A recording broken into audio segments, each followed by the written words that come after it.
आज हम बात कर रहे हैं कुंडली का सातवां भाव। ज्योतिष शास्त्र के अनुसार ये जो सातवां भाव होता है, इससे वैवाहिक जीवन को देखा जाता है, साझेदारी को देखा जाता है, विदेश यात्रा को देखा जाता है तथा कामुकता और सुखी जीवन का भी विचार यहीं से किया जाता है। तो कुंडली के सप्तम भाव में हम अगर देखेंगे, अगर कमजोर चंद्रमा हो या फिर राहु शनि की दृष्टि हो तो वैवाहिक जीवन जो होता है वो औसत होता है और परेशानियों से भरा रहता है। इसके बाद में देखते हैं कि कुंडली का जो सातवां भाव होता है, तो सातवें भाव के बारे में बताया गया है कि यहाँ से और भी क्या क्या चीज़ें देख सकते हैं। तो विवाह से संबंधित जो चीज़ों में आ गया, यहाँ से बहु विवाह को देखेंगे और प्रेम विवाह को देखते हैं, विवाह का समय को आकलन किया जाता है। इन सब के लिए जन्म कुंडली का सप्तम भाव को ही देखा जाता है। इसके बाद में बात करें तो यहाँ से विदेश यात्रा को भी देखा जाता है और ये चौथा है, तो इसको हम भावत भाव सिद्धांत के अनुसार देखें तो घर से दूर दूसरा घर को भी देखा जाता है और ये विदेश यात्रा को भी देखा जाता है।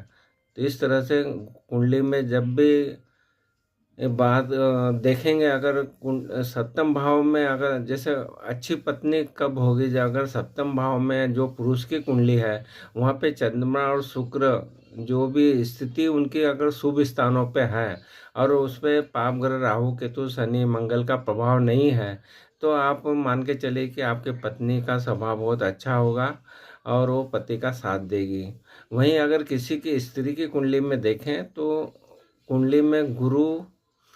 और शुक्र और मंगल ये तीनों ग्रह की अगर अच्छी स्थिति है, शुभ स्थिति है और वहाँ पर कोई पाप ग्रहों का प्रभाव नहीं आ रहा, तो उसका स्त्री का वैवाहिक जीवन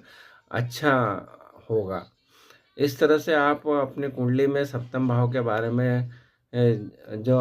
हमने बताया है वो ज्योतिष शास्त्र के अनुसार बताया है। तो इसके लिए जो जिम्मेदारी है, वैवाहिक सुखी वैवाहिक जीवन के जो जिम्मेदारी होती है पुरुष के कुंडली में शुक्र ग्रह की होती है और स्त्री के कुंडली में गुरु ग्रह की होती है। अगर ये कुंडली में बलवान स्थिति में पाए जाते हैं तो ये मान के चलिए कि उनको वैवाहिक जीवन जो रहेगा वो अच्छा रहेगा। तो स्त्री जातक के लिए गुरु ग्रह के बारे में बताया गया है और शुक्र ग्रह जो है पुरुष का कारक है। तो इनमें अगर जितना अच्छा कुंडली में स्थिति होगी उतना अच्छा रहेगा। और साथ में सप्तम भाव और सप्तम भाव का स्वामी भी अगर कुंडली में अच्छी स्थिति में होता है, शुभ स्थिति में